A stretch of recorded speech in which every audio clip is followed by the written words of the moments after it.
Well, good afternoon, everyone. I am Susan Ryan with the CEO for the Center of Innovation, and I'm delighted to welcome you to today's webinar, Change the Incentives and Change the System.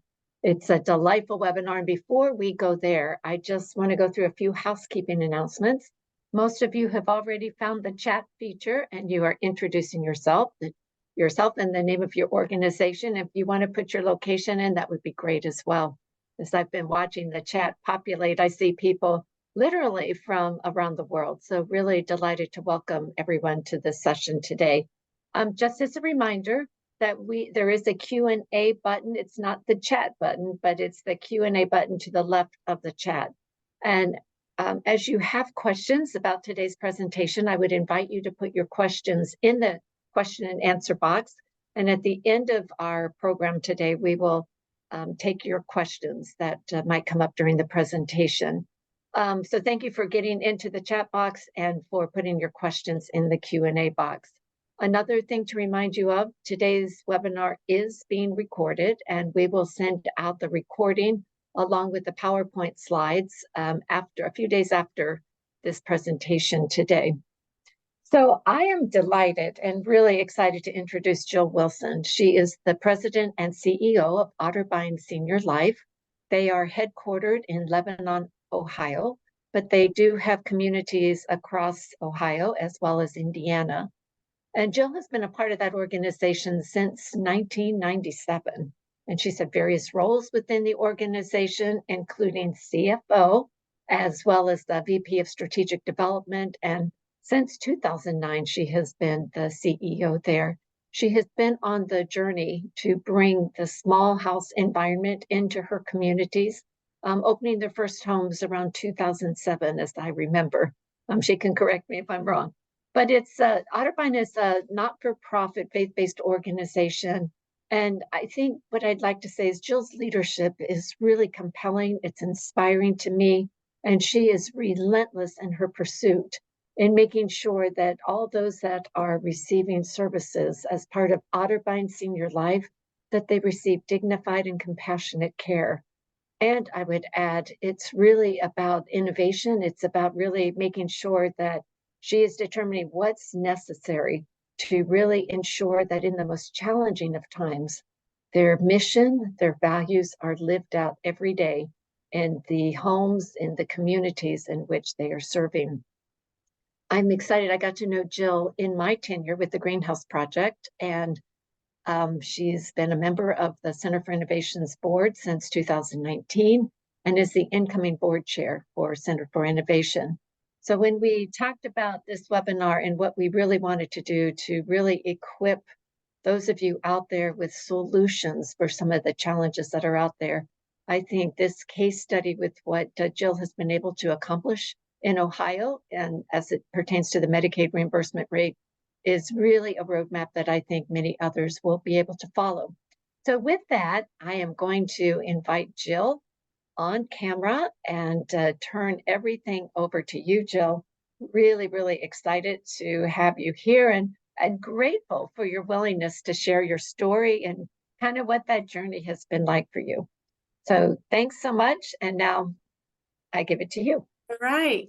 Thank you, Susan, for your awfully kind words. And hello, everyone. It was really fun to look at the names and see the organizations that you represent. I saw a few friends, which is good, but there's many I have not met. So it's my greatest hope that today I can share my story and that in some way, shape, or form, you are able to take something from my story that is important to you.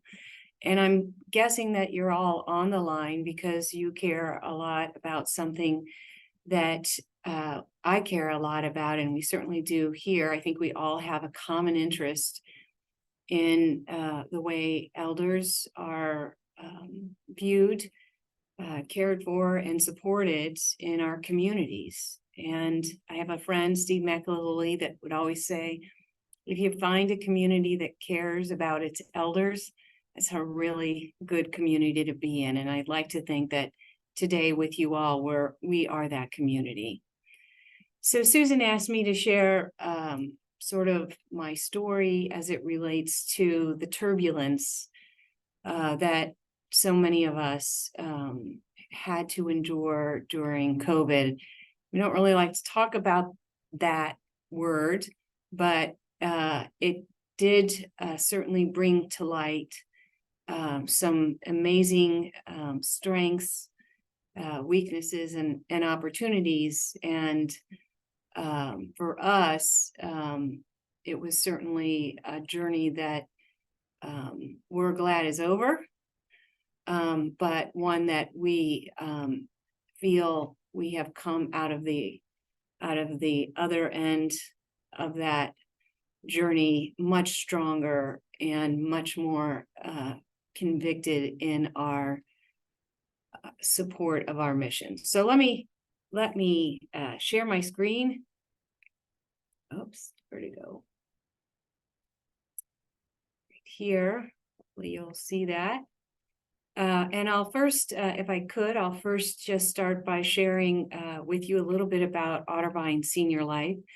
As Susan said, Otterbein is a faith. I'm having trouble. Oh, I'm sorry. Stop sharing. Hold on. All right. Y'all see that? Yes, we got it. Okay. Otterbein is a faith-based, not-for-profit, 111 years, headquartered in Lebanon, Ohio, which is halfway between Dayton and Cincinnati. Our mission is inspired by faith. We strive to enrich individual life journeys for all. And I guess I would like to start this conversation by reflecting on this mission. My board chair said recently at a retreat, it's sometimes it can seem mundane when things are going well, at board meetings, to sort of oversee the work that we do. When things go well, seemingly it's simple but it's really when things don't go well that you're really tested, and you're really tested about your commitment and your grounding in the mission that you serve. And so I think for everything that I'm going to say, the backdrop of all of this conversation, I believe, is Otterbein's very strong commitment, very strong grounding in our mission. And at times that mission could have been rocked to the core, but our grounding and our belief in the work that we do is what saw us through. Our values, we like to say, is enrich, excellence, integrity, respect, innovation, compassion, and high quality. In 2005, our board decided that we needed a strategic goal, which was to lead the nation in liberating elders and those who serve them from the mindset of institutional care. And our board worked very hard on crafting this strategic goal. And I share it with you because I want to make sure you kind of get a little bit into the psyche of Otterbein. 2005 was a lot different than it is today in terms of how our world viewed nursing homes. Different and not different. There was really an outpouring of, I'd say, dissatisfaction with nursing homes. There always has been that, but that brought on the culture change movements, the good work of the Pioneer Network, the Greenhouse Project. There was just a very collective, organized, I think, effort to lead changing this. And our board felt like that was something that Otterbein needed to do. At that time, we had 6 standalone retirement communities, and they felt very strongly that as a nonprofit faith-based, we needed to take a leadership role. So they crafted this mission, this strategic goal: we will lead the nation. And to them, that meant that we will lead by doing, not by talking, but by walking the walk. And liberating, elders, again, a lot of emotion around that desire to create environments where people who need skilled nursing home care can have control over their lives for as much as they can control.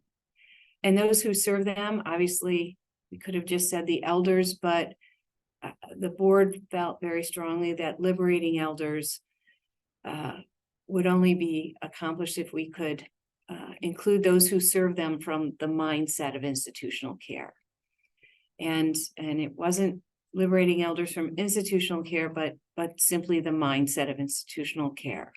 And that strategic goal began a journey of intense work in our existing environments, and also developing greenhouses, standalone greenhouses, and on-campus greenhouses. So just a tremendous amount of work focused on this strategic goal since 2005. I'll tell you a little bit more about it. This is Carl Calcamuccio, by the way, a dear friend of mine. He was the first Otterbein elder living in one of our nursing homes who wanted to move to the greenhouse because he wanted his wife Marge to be able to make him potato salad again. So when I think about liberating elders and those who serve them from the mindset of institutional care, the simplest example of a man desiring his wife to be able to make him potato salad again comes to mind. And to me, that's powerful. So here's a map of Otterbein's mission. We have 9 what we call senior life communities. Those are full service retirement communities with independent living, apartments, assisted living, skilled nursing, and adult day. And then we also have 9 locations that are actually standalone Medicaid, Medicare certified nursing homes that are comprised of 5 single houses, the greenhouses, out in the community at large. They're not connected to a retirement community. So they're comparable to a standalone nursing home, except there's 5 large houses that aren't connected together in one location. We have home health and hospice in the shaded areas. And this year we started our own staffing agency. So that's our map, if you will. And you can see that we have only 1 location in Indiana at the moment. So both concentrated at the moment in the Buckeye State. This is a picture of the first greenhouse that Otterbein built. That one was connected to the smallest retirement community we had. The other 9 locations are separate. So just for those of you who maybe have not seen a greenhouse, again, this is a licensed Medicaid, Medicare certified nursing home. There's a kitchen, an open kitchen, a living room, a dining room, a den, and it is staffed with all the professionals that take care of the household and support the elders that live in the household. It has a universal worker design, so the elder assistants, as they name themselves, do the cooking, do cleaning, help with activities, and do the laundry. I call them the house moms. They They sort of are the keepers of the house, and within this there is as well licensed nurses, RNs, LPNs, dietitians, therapists, etc. So this is, again, just to give you a sense, a progression of Otterbine's small house journey, or our greenhouse journey. You can see that we've been doing this for some time. From September of 2007, we opened up our first standalone neighborhood. And the last small house we built actually was in 2020 during COVID. We did, the neighborhoods consist of 5 houses that originally were built to serve 10 individuals. During the course of 2021, we added 2 rooms. So during the COVID years, we actually expanded each of those houses to accommodate 12 elders. And you can see from this progression that we spent a lot of money doing this, almost $95 million. So we do have a lot of experience in overseeing greenhouses. Time has just flown by. It's hard to imagine. Second. Okay. Just to give you a better sense of the greater Otterbein, we have, as I mentioned, a big investment in skilled nursing, not just in our greenhouses, but also in our retirement communities. Currently, we operate 1,110 nursing home units. We have 521 assisted living units, 444 apartments, which are more of a socialized assisted living, less of a medical model, if you will. And then we have 952 independent living units. So in total, we operate 3,068 units. 36% of what we do is skilled nursing. And as we are talking about over COVID, we did expand our skilled nursing by 110 over the COVID years. We also serve on caseload around 190 to 200 folks every day in our home health, 100 hospice, and then we also serve about 36 adult day on one of our campuses. So you can kind of see we have a wide variety and lots of good things going on. One thing I do want to point out is that as part of the strategic goal, we have moved and aren't done yet, but we have moved most of our skilled nursing to all private rooms.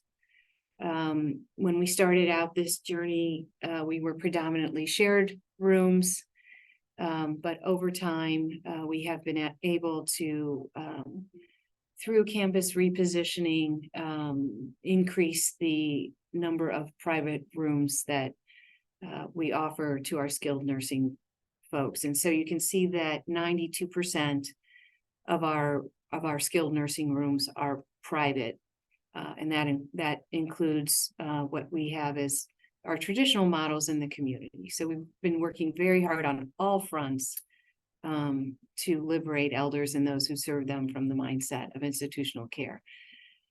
This is an important point to make as we think about the money. And unfortunately, we have to think about the money, because in skilled nursing, in Medicaid and Medicare and managed care, those payers, they don't differentiate payment by room type. And so if you have a shared room in Ohio, you would be receiving the same Medicaid rate as a private room. So converting to private rooms, from a financial standpoint, it can be difficult. But the important part is that our payer, the state of Ohio, doesn't differentiate that benefit in their payment. So in less than a year, I'm hoping to show you 100% private across all of our locations, but for now we're at 92 and proud of the work that we've done to get to that point.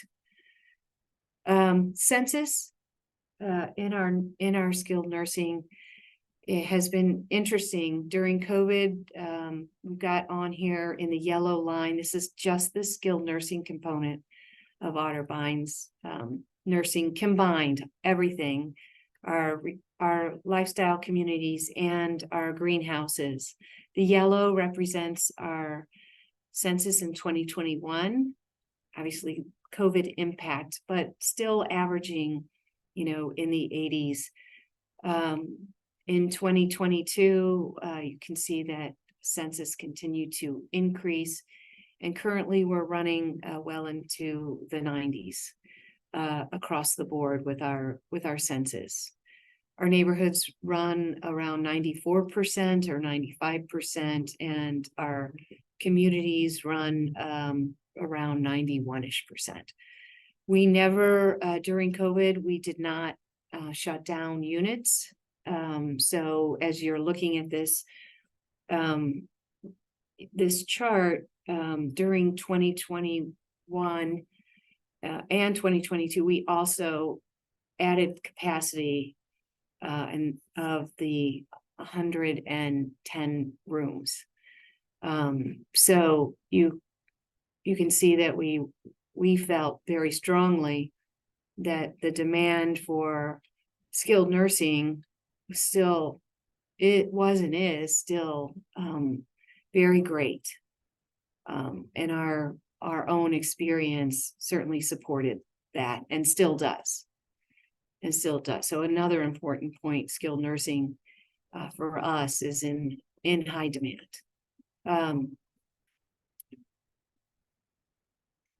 Trouble in skilled nursing though.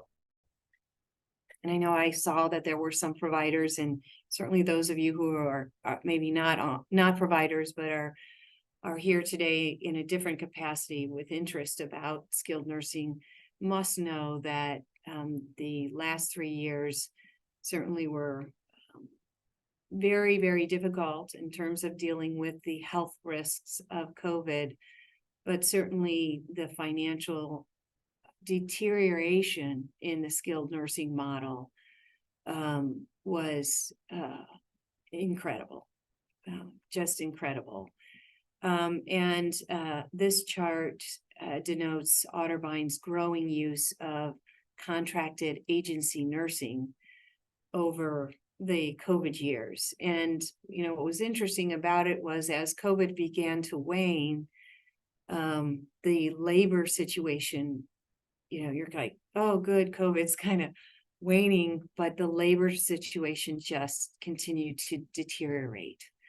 And we also know that inflation started to crank in, and that was really devastating to our financial wherewithal. In order to offset that, I think we used agency nursing thinking that it would be a temporary need. And so we resisted increasing our wage rates because we knew we simply couldn't be financially viable if we permanently reset our labor costs. So we resisted that, and at one point we said we can't do that anymore. And so between December of 2019 and August of 2020, we made several wage market increases.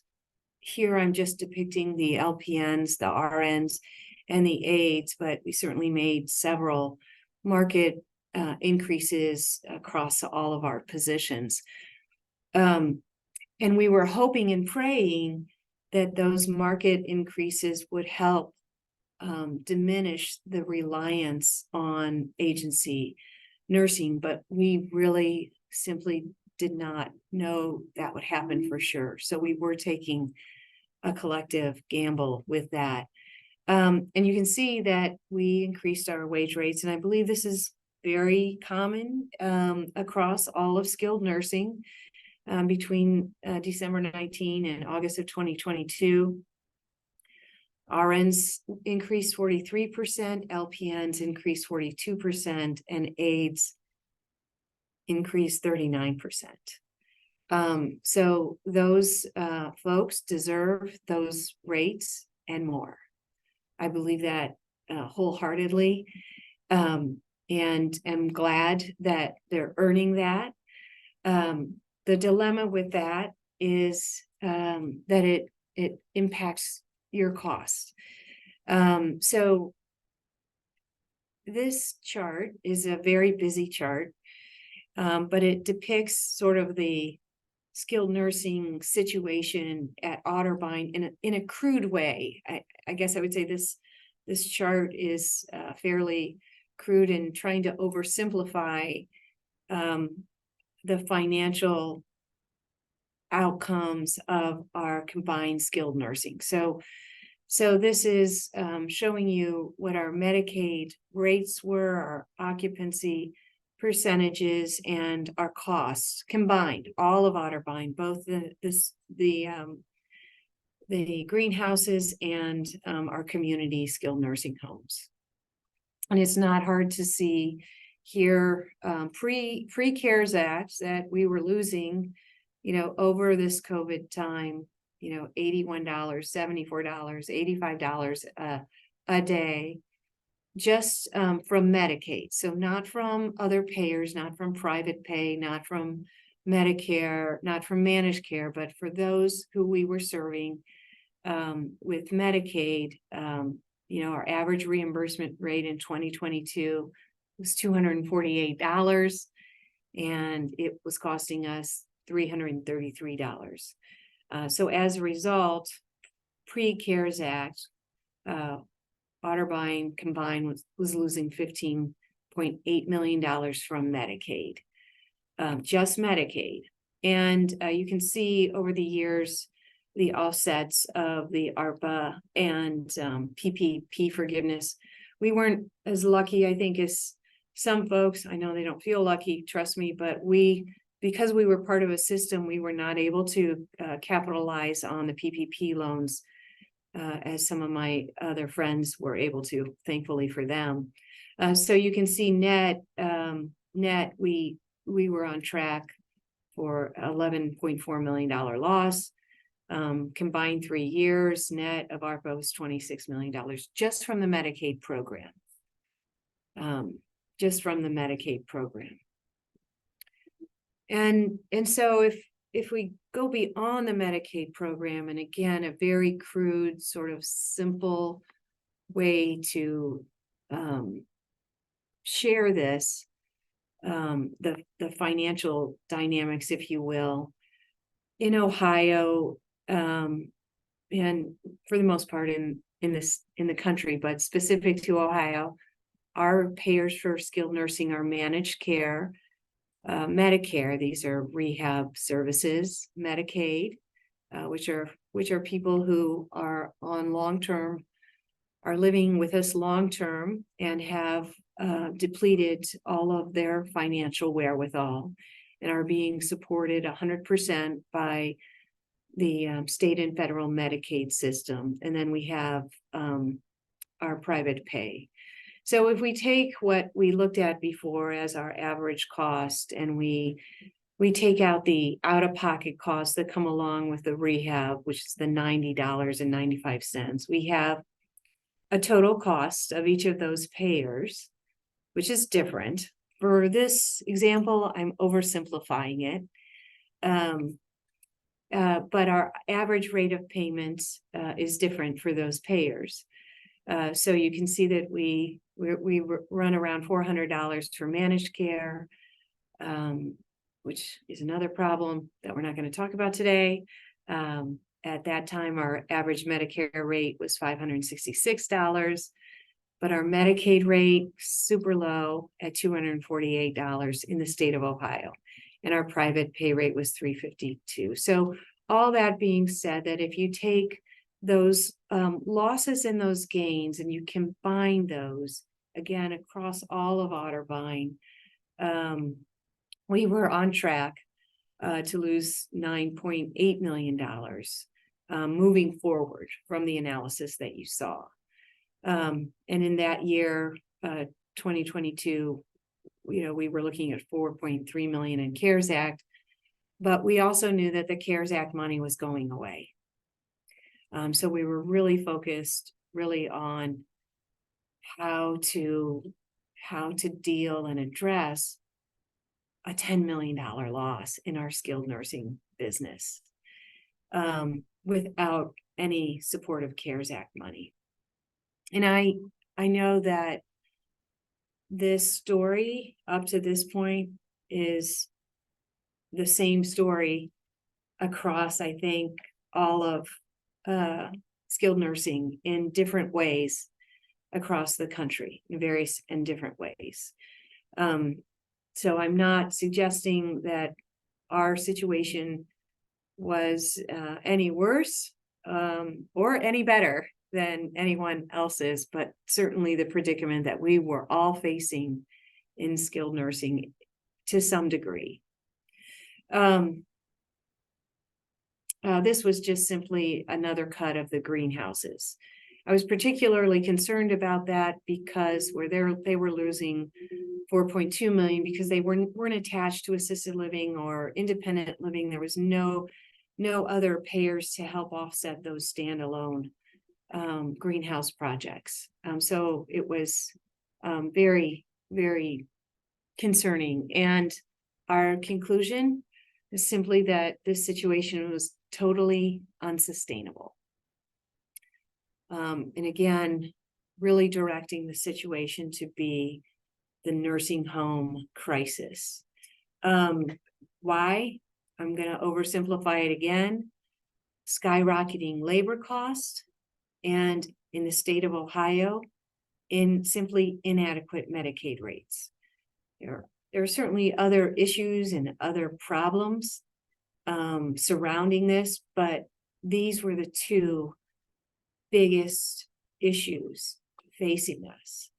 And because of these two things, we simply had on our hands a situation that was unsustainable.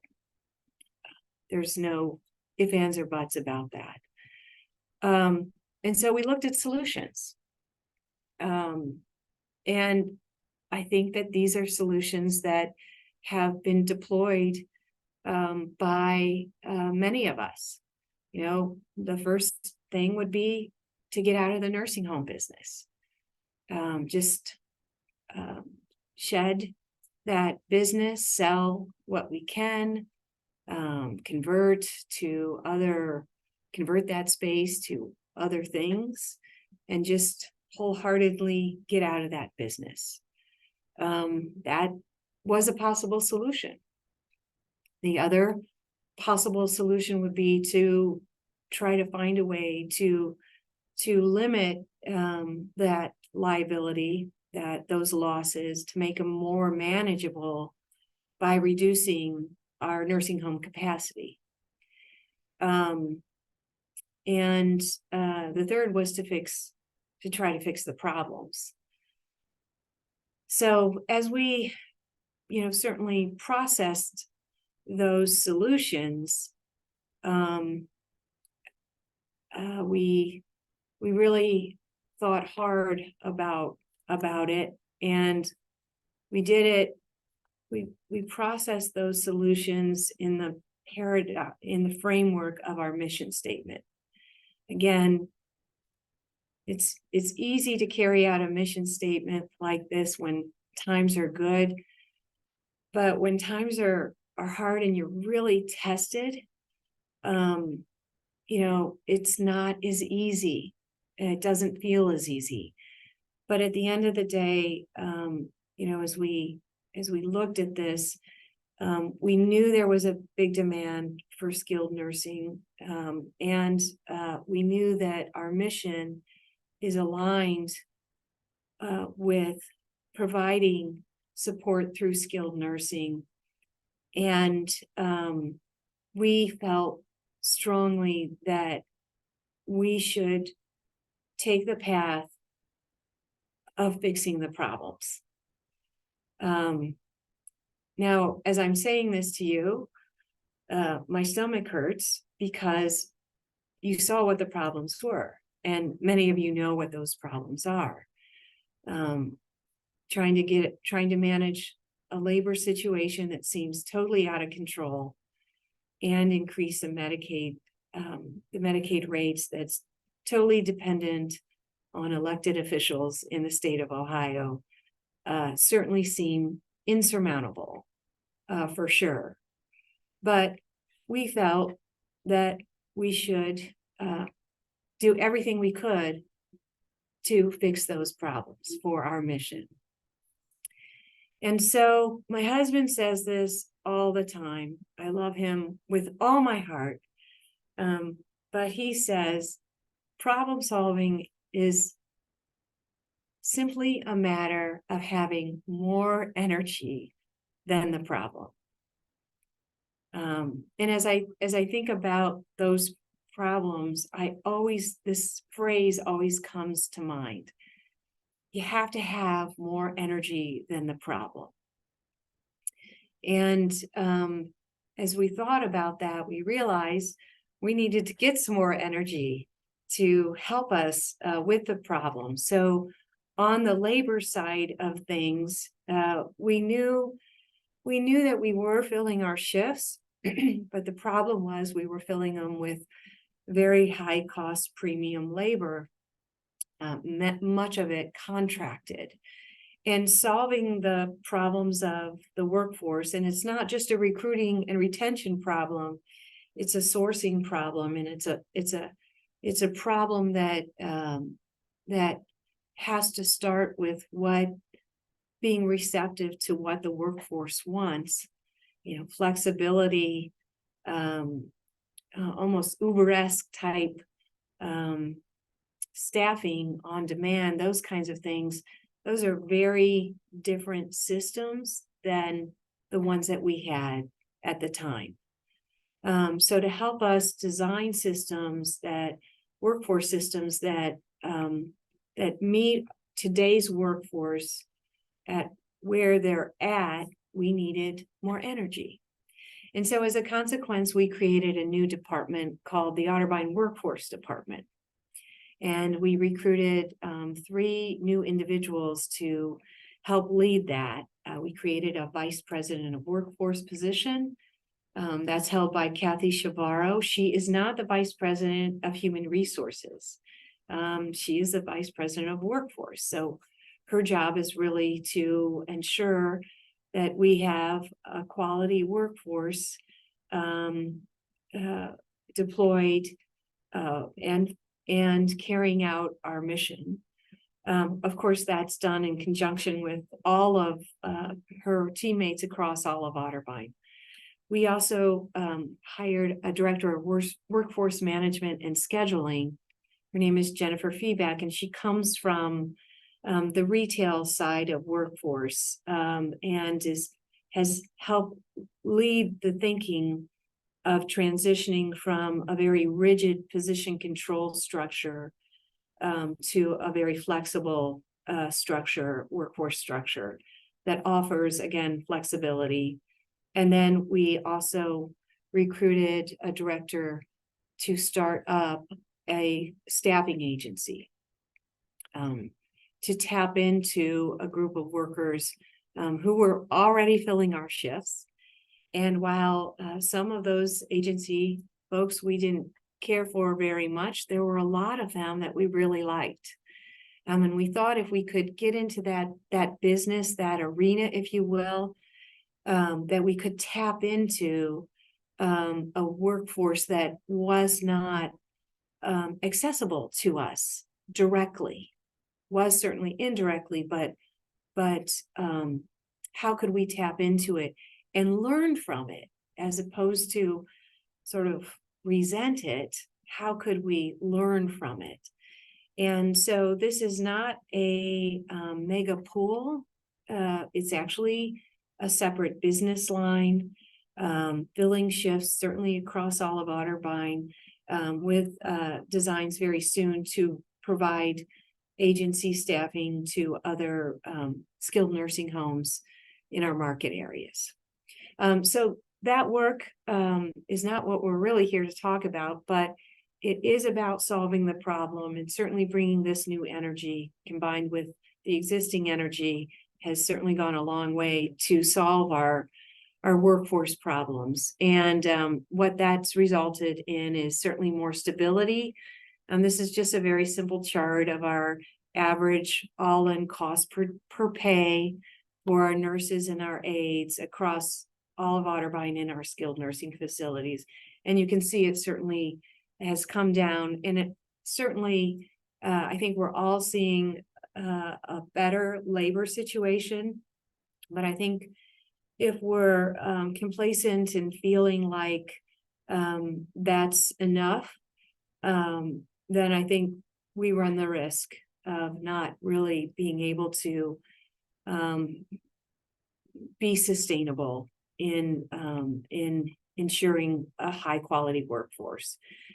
So I would say that bringing down the cost of this is just a number of different factors, no one single thing, but working so many different actions and priorities across all of Otterbein, and really thinking differently about the needs and the desires and the wants of the people who can do this work and want to do it, and can do it well. So all that being said, we made significant headway on solving one of the top two problems. The other problem, the Medicaid rates, jeez. Boy, that's one that was one we had to muster up a whole lot of energy for. And in the state of Ohio, the nursing home rates and the formularies are set by the Ohio State Legislature. The funding is a combination of federal and state funding, but at the end of the day, it is the state legislature that is responsible to fund it. And certainly the governor has to sign off on this. And in Ohio, the governor comes out with the first pass at the budget, and the budget happens every 2 years. So during the end of 2022, the budgeting process, the state's budgeting process began, because the new budget would be set in July 1 of 2023. So our Governor DeWine, came out of the gate with this statement. And I think you can all read the statement, but I think you see here a frustrated governor who wants to raise the quality of nursing homes for his constituents in Ohio. And as a consequence, his statement here said basically that he wanted a Medicaid reimbursement system that would help drive improved quality, but that he was going to flat fund Medicaid. So he makes this big overarching statement, and then his first pass out of the gate is no increases. I'm going to flat fund it, which again made that problem a really big one, And certainly advocates across the state were working on this problem. Certainly not just me and my fellow Otterbanites, as we call them.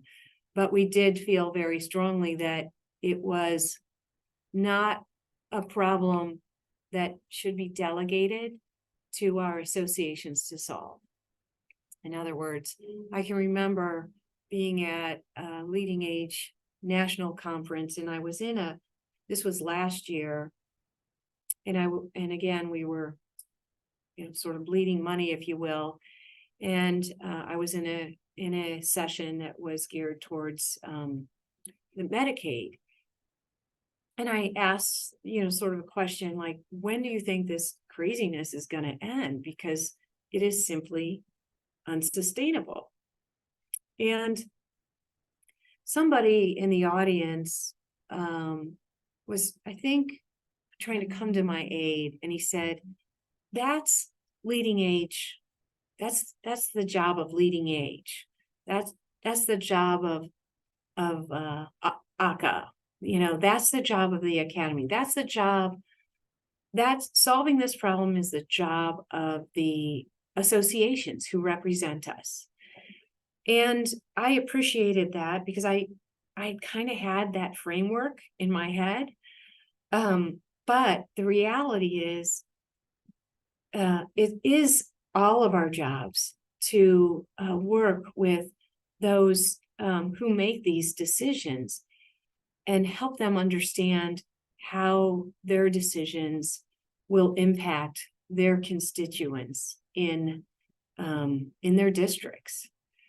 And so as a consequence, I and others within Otterbein, but I didn't think there was more of an important priority for me as the CEO was to ensure that the representatives that represented Otterbein's district, the elected officials and the appointed ones, knew very clearly how their constituents living in Otterbein were being impacted by the decisions that they were getting ready to make.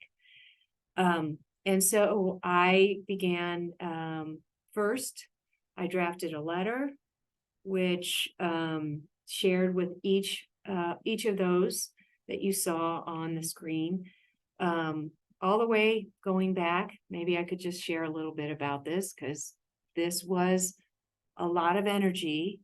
These are all the state senators and the state representatives and those in the governor's administration that represent Otterbein, their constituents that reside in Otterbein. And so my job was to be sure that each of them knew this. Now, I don't know what you think about your elected politicians. I'm not sure what comes to mind, but I can tell you that I know that there is a sense that talking to them might not do any good. And for a good part of my life, I kind of felt that too. But the reality is, and I'm going to reveal this to you, I actually am married to a man who became a state senator. And so I learned firsthand what it was like. My husband, Steve Wilson, has been a state senator now for 6 years. And so I began to learn about the business that he does as a state senator. And what I found is that he spends most of his time talking to constituents in his district about things that are important to him and that he, as part of the state legislature, can impact. And in fact, that contrary to popular belief, that our state legislators do genuinely care and want to know and hear about those things. So I had to shift a mindset that I had in doing that, and I'm belaboring this point because I think if we all have that mindset, we can collectively garner that power, the power that we need, the energy that we need, that is more than the problem. And so I sent a letter just simply stating the facts. I wasn't afraid to share the perils of our predicament. I felt it was very important that our legislators and folks in the administration could see very clearly what the facts were, and I didn't withhold any facts. I didn't try to spin it. I didn't try to adjust it. I just tried to give them the facts. And that letter was followed up with a request for a meeting. And I met with almost all the folks here, except for the governor. Everybody got my letter. The governor, I was not able to meet with, but I did meet with Lieutenant Governor Houston in a variety of ways, Zoom calls, phone calls, in-person meetings. I met with the Department of Medicaid. I met with the Director of Aging. I met with an official from the Department of Health, not Dr. Bruce, but I did meet with all of our legislators. There was only one that would not meet with me personally, but I did meet with his representative. And I say this because I think it's important for you to request a meeting directly with your elected official. Because they will see you, and meeting with their aides they're wonderful people, but that's not going to garner enough energy to solve the problem. So the state and the House took it from the governor's flat funding, and you can see various iterations. And what was introduced in that was this notion of really driving quality by creating or adding a real significant component of the rate to be based on quality. And you can see that. And then something else that was introduced was the notion of as part of driving that quality, that there would be an add-on for skilled for private rooms. Again, in the state of Ohio, the rates are the same. And what this begins to do, and so what they ended up coming out with was basically rebasing the cost, the direct care cost, which is primarily nursing care, on the most recent cost reports. Costs had escalated so much since they had last generated the cost, so they rebased them. But that they would rebase the direct care component to the 17th percentile of the peer group, but that 40% of that rebasing would go into the sort of the peer group. In other words, everybody gets the same amount of rebasing, regardless of your quality, which is what the previous rates were set on. There was a little component that differentiated quality, but the prior rates, for the most part, were based off of normalizing everyone's rates to be based off of averages, certainly with adjustments for acuity through RUGs. But in this instance, 60% of that basically increase in our rate would go towards quality, which was a huge change. And it was controversial, right? Very controversial, but one that was approved. And there was no rebasing for the ancillary support or the capital prices. Again, so putting the stakes into the quality.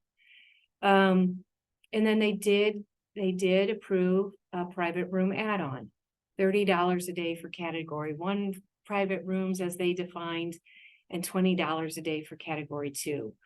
The difference between those are category 1 is private room, private bath, and category 2 has the ability to have a private room with a shared bath with somebody else. And what we know is that that there's about 50% of the beds in Ohio are still shared. What's unknown is how many of those beds were being used for people who were on Medicaid. Likely more of them were used for people on Medicaid so that the private rooms could be saved for privately paid or short stay rehab. So that was what was ultimately approved. I cannot tell you the amount of energy that we had lobbying individually one-on-one with our legislators for this, but it did come through. And many took the thought that having a system that's not that doesn't normalize payments based on days as opposed to quality, it could be a risky thing. But as we saw it, we liked it because it enabled us to get a Medicaid rate that was indicative of our quality. And we knew we had a high quality. It also rewarded high occupancy and private rooms. So we took the approach of really seeing this as a game changer for us, because we really had, over the years, through our efforts to liberate elders and those who serve them from the mindset of institutional care, created, I think, an environment that was different, and yet our payment system for Medicaid rewarded the same. So we like it. We were excited about it, and we like it. How does it work practically? I won't go into all of this, but this is sort of the all-in Medicaid rate calculation for one of our locations. And what you can see here is, the ancillary, the capital, the direct care rate, which is where that 40% went in. You see the $156 there. That's where the 40% went in. But as you go down below, you can see here, there's another $56 that was added in, and that represents that quality add-on. So there it is. There's the dollars and cents that represent the quality add-on. And the quality add-on, as defined by the state of Ohio, were these things: long stay residents at high risk for pressure ulcers, urinary tract infections, residents whose ability to move independently worsened, those long stay folks who had catheters, and then also they added the quality, an occupancy incentive. And so this is just practically how the system worked. You get so many points as you're reporting. Always, we've been reporting our quality to our state and federal governments. They take the number of quality points you have. In this case, we had 22.5 with 7.5 occupancy points. And that's a total of 30 points, and they paid $1.88 a point, which for this location was that $56.40 add-on. That's kind of a lot of technical, but just pragmatically, simply, that's how this new quality system works for now. The next phase of the quality system is going to add several more measures, and you can see those down below. So they're going to incentivize more quality measures in the next round. Help with ADLs, falls with major injury, antipsychotic medication, and staffing hours. So they will be adding new measures to this system. Again, we can all kind of go, so much more, or we can go, we can do this, and if we can do it, it'll be better for us. So how did Otterbein do with these points? On average, across all of our nursing homes, we achieved 85% of the total quality points. There were 30 eligible. On average, we achieved 85%. The state average, based on 922 SNFs, some people just didn't get any quality points, was only 62% of the quality points. So we at Otterbein were able to differentiate ourselves by getting 38% more than the statewide in quality points. And again, if this system didn't exist, we would be at the average of everyone else. And there were a lot of nursing homes who really excelled at this. And so, again, how did we compare? If you just do the quality points here and you do the math with $1.88, that was an average of $47, almost $48 more in payment, where the state's average was $35 more. And I know this is math, it's a lot of finance, but it matters so much in terms of executing our mission. So our quality points brought us about $2.3 million more than it would have if we were at the average in the state. Our all-in rates were 10% higher. That factors in the quality points. This is indicative of the fact that we have a higher acuity.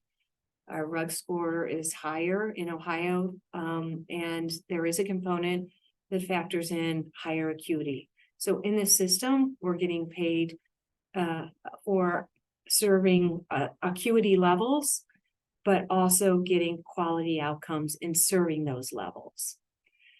So our rates compared to the statewide averages were 4.7 million more. It's really important.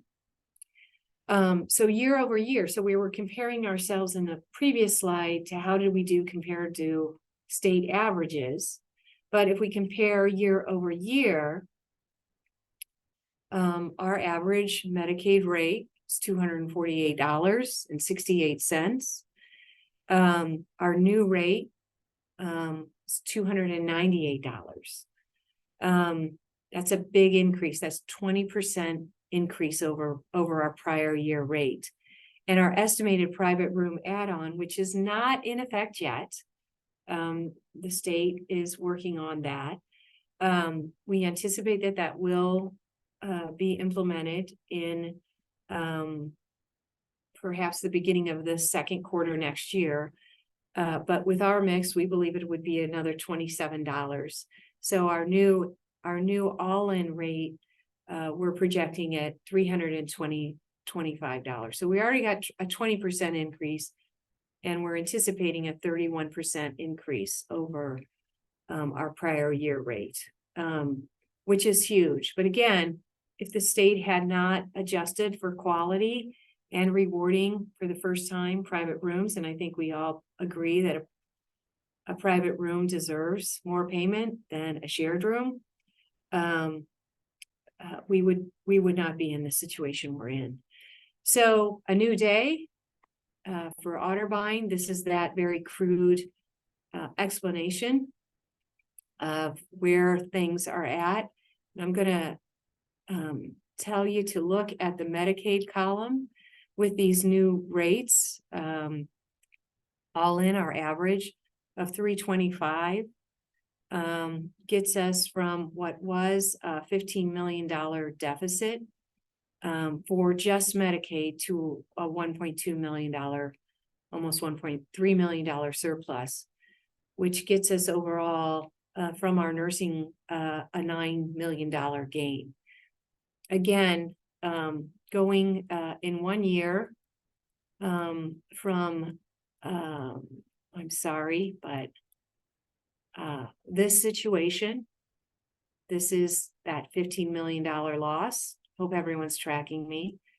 When we began this process, $15 million loss in Medicaid combined with the other payers, on track for a $9 million loss, to a $9 million surplus. Again, working on our labor, we were able to bring down our cost per day as well.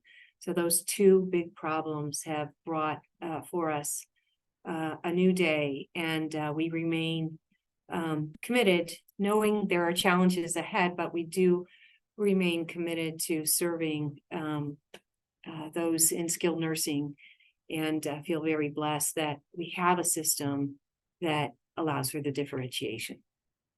So I will stop sharing at this point. See if anyone's still out there. Yeah, no, I couldn't cut you off.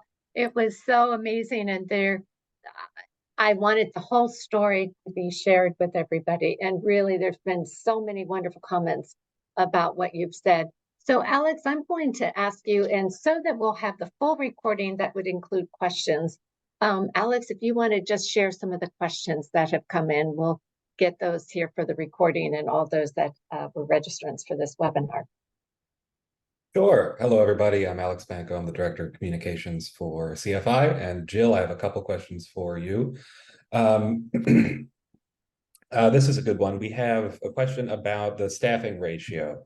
Someone is interested in learning about kind of the labor situation. So what are the sort of staffing ratios? How many nurses and aides are in each small home, and how many residents are they serving generally at any given time?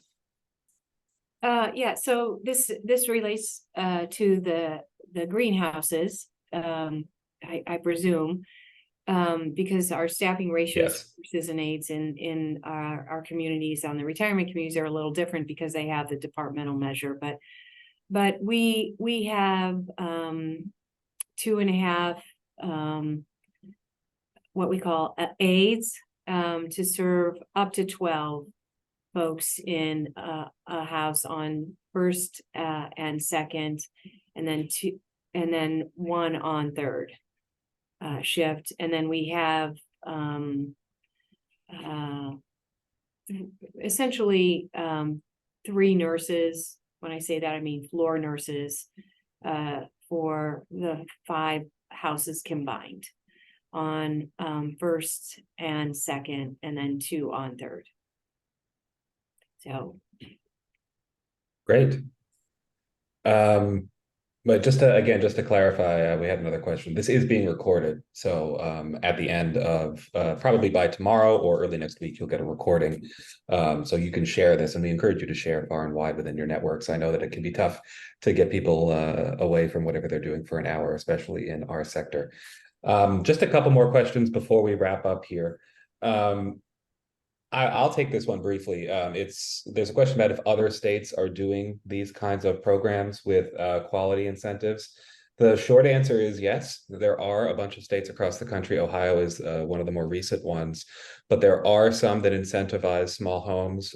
Arkansas is the big one, and they've been doing it since all the way back in 2009, actually. So coming up on 15 years of that incentive, and it's one of the reasons why there are a lot of greenhouse communities across the state of Arkansas. Kansas also has what's called the PEAK program, and it doesn't specifically cover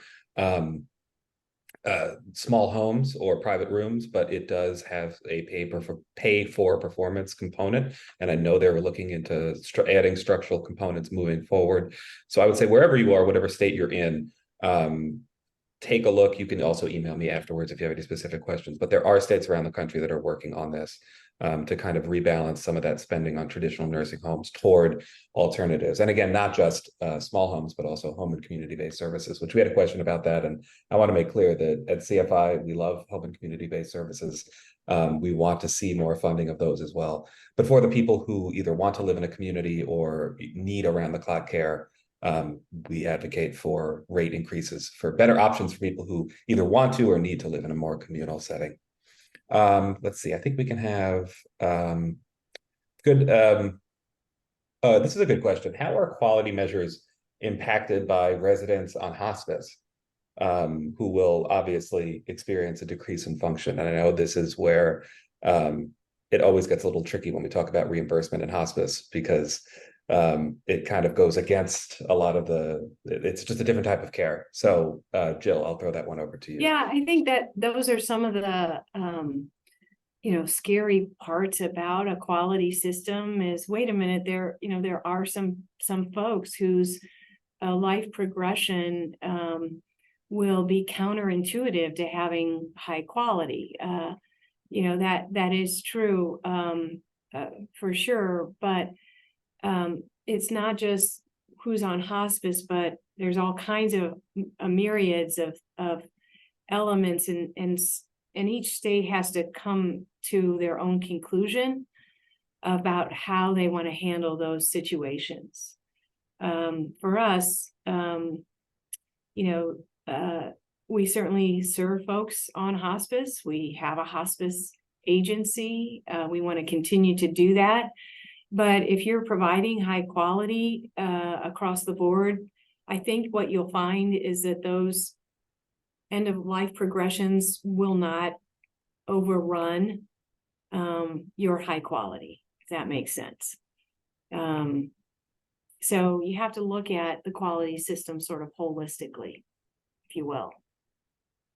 Yeah, and that gets to one of the hardest things about hospice care, and also in general pay for performance or quality-based payments, is a lot of quality metrics, especially for hospice, are not necessarily firm metrics, right? It's about quality of life, it's about comfort, it's about dignity, things that it's very difficult to put on a spreadsheet and then calculate, okay, you get X dollars more, unlike something like rehospitalization rates or falls or unnecessary medication use, like things that are quantitative. So that is always one of the ongoing issues. I'm going to ask just two more quick questions, and then I'll let everybody drop off, because I know we have gone over time. But so thank you for sticking around. But this is a question just about the small home units. What is the average size of each resident room in terms of square footage, and do they all include private washrooms? Do you want to, Susan, do you want me to answer that, or do you want to answer in general? Yeah, so they all have a private bathroom. The bathrooms are pretty big, and everyone likes big bathrooms. I'd say that the rooms, gosh, I want to say they're about 200 square feet. And then I don't know exactly the size of the bathroom. Yeah, and I will just add that the square footage for the home varies. One of our smaller homes are around 6,000, and they go up to 9,000 or 10,000, depending if you have 10 or 12 private rooms. All greenhouse homes have a private bedroom and the private ensuite bathroom, which would include a shower within that. And the 200 average square feet for the bedroom, it's usually another 50, 75 square feet for the bathroom.